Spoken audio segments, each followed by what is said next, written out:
जय श्री राम साथियों, स्वागत है आपका हमारे YouTube channel Shri Shyam education में। आज हम लेकर के आए हैं इसमें आपको चैप्टर फर्स्ट से चैप्टर 4 तक के महत्वपूर्ण क्वेश्चन जो कि परीक्षा में पूछे जा सकते हैं।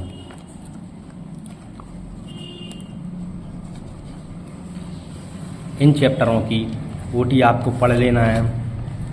पहले चैप्टर में जो ओटी दी हैं ये आपको सारी इनको पढ़ लेना है।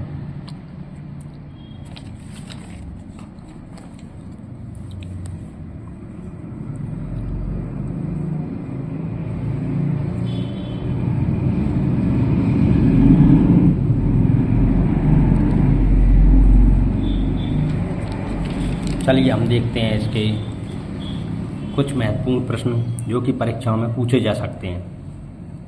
पहला क्वेश्चन है आपका, रासायनिक समीकरण क्या है, एक उदाहरण द्वारा समझाइए। अगला क्वेश्चन है इसमें, संतुलित रासायनिक समीकरण क्या है, रासायनिक समीकरण को संतुलित करना क्यों आवश्यक है। या फिर संतुलित रासायनिक समीकरण क्या है, एक संतुलित रासायनिक समीकरण लिखिए। अगला प्रश्न है आपका, वायु में जलाने से पहले मैग्नीशियम रेवन को साफ क्यों किया जाता है।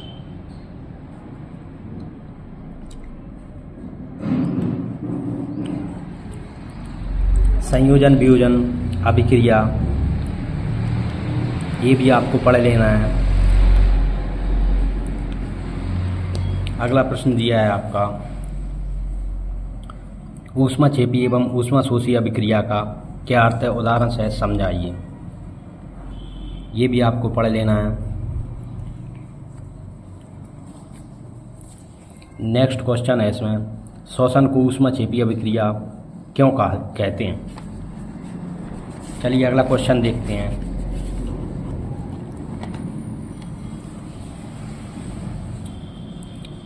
विस्थापन एवं द्विविस्थापन अभिक्रिया को उदाहरण सहित समझाइए।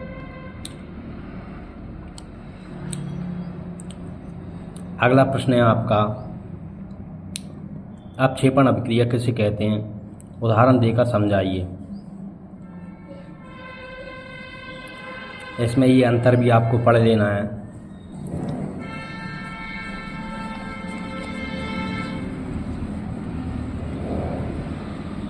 चलिए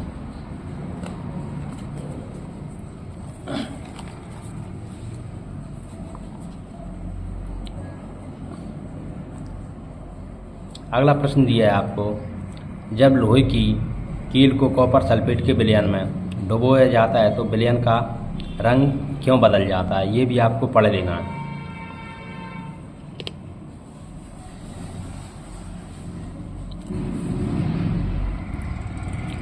अगला प्रश्न है आपका, रेड क्रॉस अभिक्रिया क्या है, उपचयन और अपचयन अभिक्रिया से आप क्या समझते हैं। ये वाला क्वेश्चन जो कि महत्वपूर्ण है परीक्षा की दृष्टि से।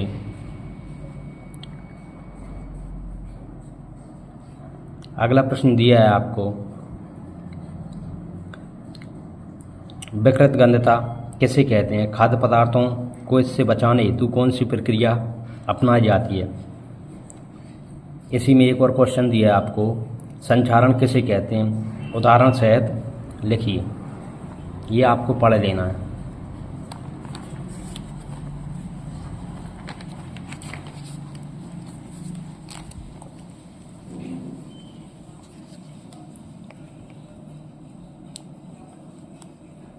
अगला प्रश्न है, लोहे की वस्तुओं को हम पेंट क्यों करते हैं। ये फर्स्ट चैप्टर के वो महत्वपूर्ण क्वेश्चन हैं जिनमें से परीक्षा में पूछे जा सकते हैं।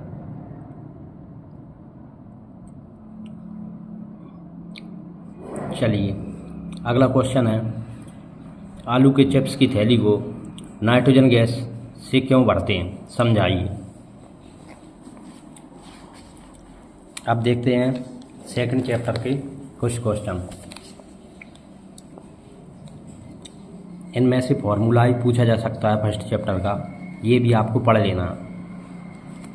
चलिए अब सेकंड चैप्टर के क्वेश्चन देखते हैं। ये इसमें ओटी दी हैं, इन्हें आपको पढ़ लेना है।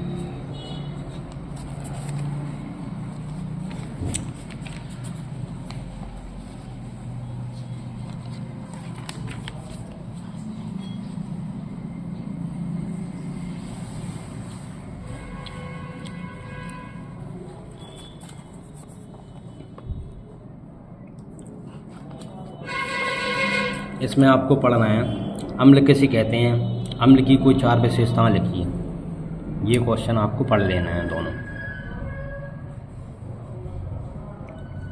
अगला क्वेश्चन है आपका, पीतल एवं तांबे के बर्तनों में दही एवं खट्टे पदार्थ क्यों नहीं रखने चाहिए, ये वाला।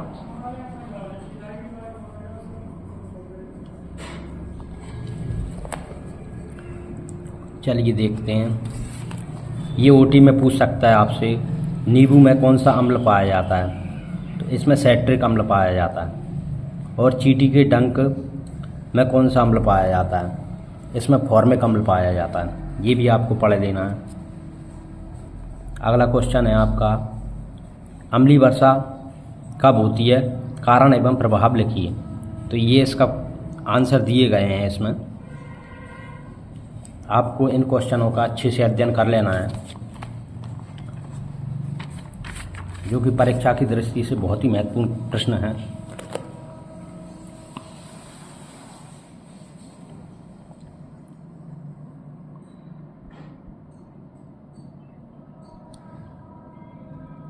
इस पे चलिए, इस पे नहीं है। अब आगे देखते हैं अगले पेज में।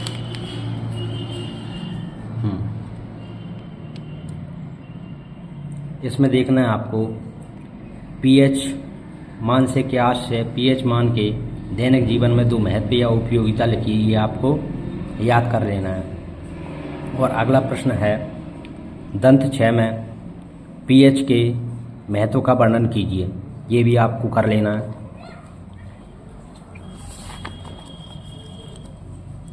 अगला प्रश्न है आपके लिए, अम्ल एवं क्षार में अंतर लिखिए। तो अम्ल और क्षार में अंतर पूछ सकता है, ये आपको याद कर लेना है।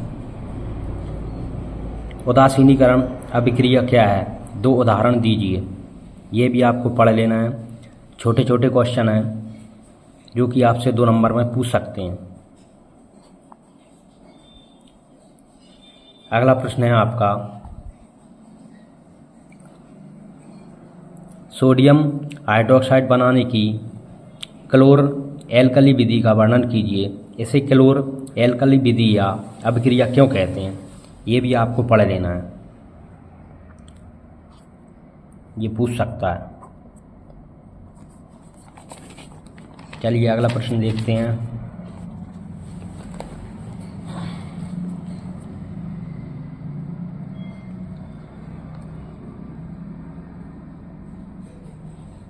अगला प्रश्न है आपका,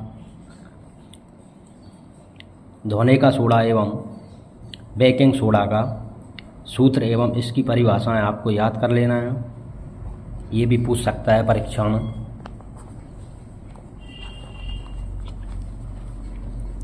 अगला प्रश्न है, भ्रंजक चूर्ण क्या है, यह भ्रंजक क्रिया क्या है। भ्रंजक चूर्ण का रासायनिक नाम, सूत्र एवं इसके उपयोग आपको याद कर लेना है।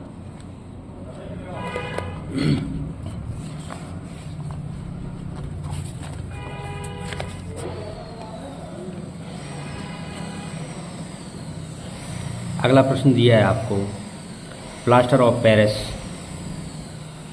किसे कहते हैं। प्लास्टर ऑफ पेरिस का सूत्र लिखना है, इसकी विधि लिखनी है और जल के साथ अभिक्रिया, ये आपको कर लेना है।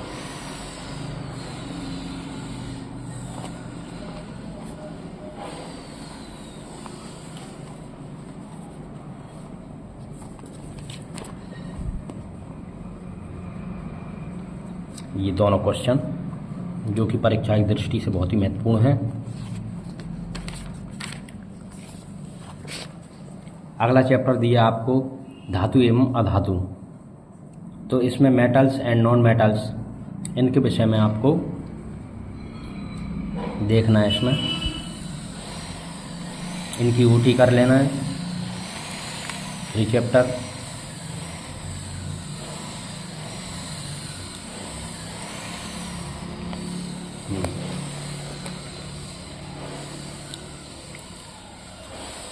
ऐसी धातुओं का उदाहरण दीजिए जो कमरे के ताप पर द्रव होती हैं, चाकू से आसानी से काटी जा सकती है।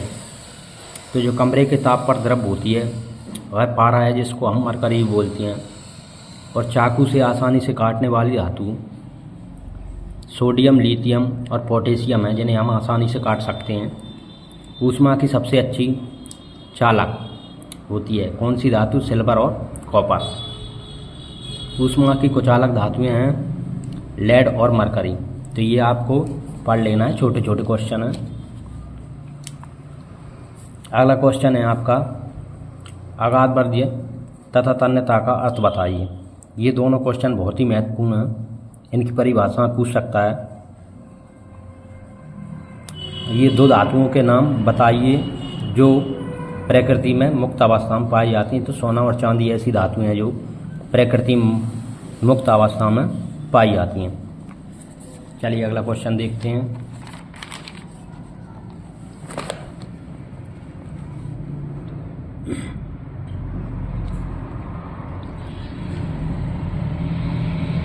ये क्वेश्चन बहुत महत्वपूर्ण है। सोडियम को केरोसिन तेल में डुबो कर क्यों रखा जाता है?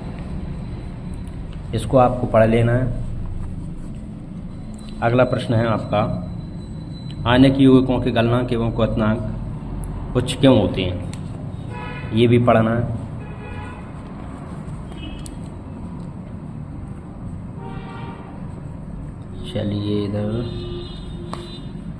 चलिए अगले पेज पर देखते हैं। इसमें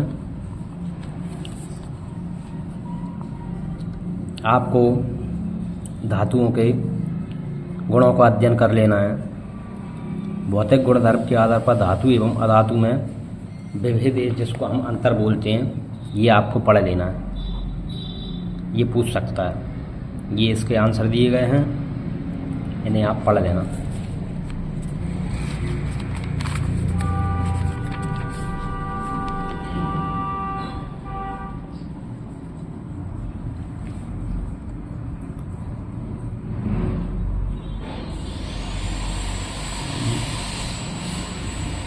चलिए अगला क्वेश्चन देखते हैं।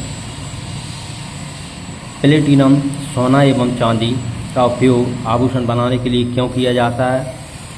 सोडियम, पोटेशियम एवं लिथियम को तेल के अंदर संग्रहित किया जाता है। ये आपको पढ़ लेना है। इन्हें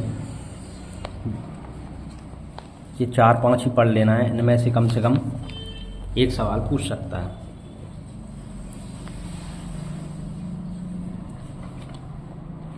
आगे दिया है आपको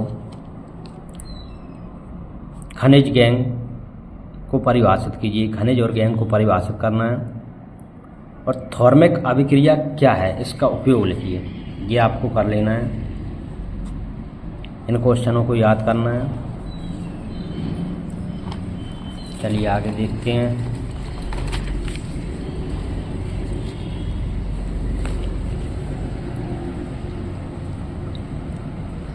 विद्युत अपघटन की प्रक्रिया को उदाहरण सहित समझाइए। ये आपको याद कर लेना है। अगला क्वेश्चन दिया है संचारण से सुरक्षा के 2 तरीके लिखिए, या संचारण किसे कहते हैं? ये आपको कर लेना है। ये दोनों क्वेश्चन। चलिए अगला चैप्टर देखते हैं, कार्बन एवं उसके यौगिक।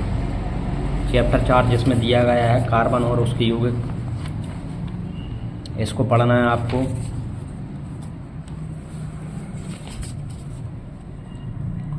तो इसमें पहला क्वेश्चन दिया गया है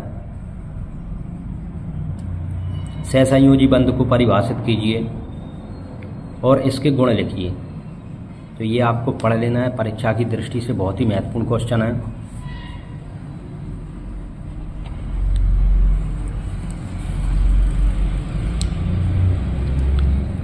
अगला प्रश्न है आपका संकलन किसे कहते हैं? कार्बन में संकलन को उदाहरण देते हुए स्पष्ट कीजिए। ये आपको कर लेना है। और अपरूपता किसे कहते हैं? कार्बन के 2 अपर रूपों के नाम।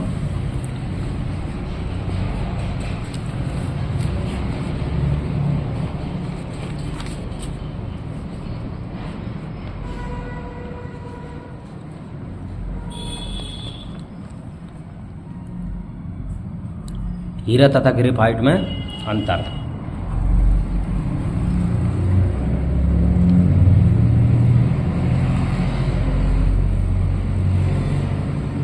संतृप्त एवं असंतृप्त कार्बन यौगिकों का केवल एक एक उदाहरण लिखिए। ये भी करना है आपको। और सबसे महत्वपूर्ण क्वेश्चन, साबुन की सफाई, ये दिया है, साबुन की सफाई की क्रियाविधि लिखिए। इस क्वेश्चन को आपको अच्छे से कर लेना है। इसी को इस तरीके से पूछ सकता है, जब साबुन को जल में डुबोया जाता है तो मिसेल का निर्माण क्यों होता है? मिसेल के रूप में साबुन स्वच्छ करने में क्यों सक्षम है? या इस प्रकार से पूछ सकता है, मिसेल के रूप में साबुन स्वच्छ करने में क्यों सक्षम है? तो ये इसका आंसर दिया गया है।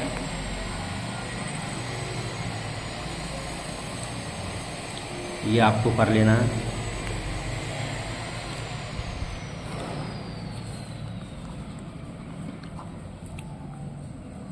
ये संरचनाएं आपको बना करके देख लेनी है। CH4 और CO2 दोनों की।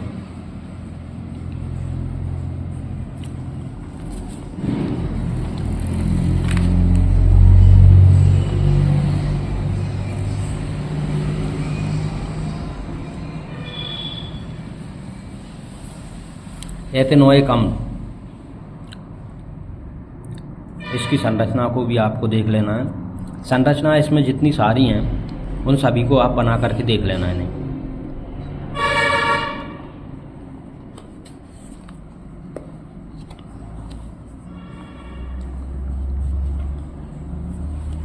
अगला प्रश्न है, एल्कीन एवं एल्काइन को परिभाषित करते हुए एक एक उदाहरण लिखिए। ये वाला। अगला है आपका, संतृप्त एवं असंतृप्त हाइड्रोकार्बन में अंतर, प्रत्येक का एक एक उदाहरण दीजिए। ये वाला इन्हें यहाँ पे अच्छे से कर लेना है।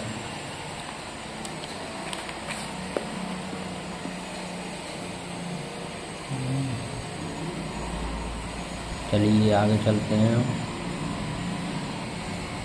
ये संरचनाएं आपको बना करके देख लेनी है। एथेनोइक अम्ल, ब्रोमोपेंटेन, ब्यूटेन, हेक्सेन, हेक्सेनल। चलिए अगला प्रश्न देखते हैं।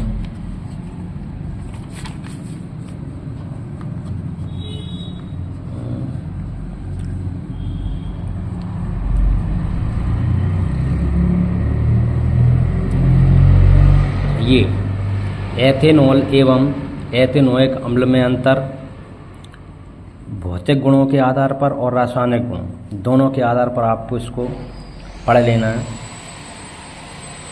ये भौतिक गुणों के आधार पर और ये रासायनिक गुणों के आधार पर।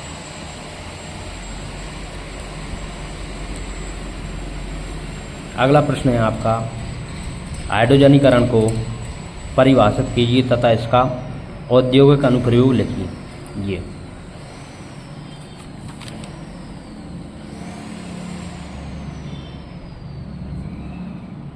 और इस चैप्टर से लास्ट क्वेश्चन है आपका, साबुन और अपमार्जक में अंतर लिखिए।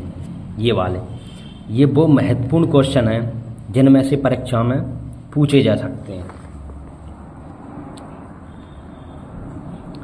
4 चैप्टर में से क्वेश्चन इन क्वेश्चनों में से बाहर नहीं आएगा।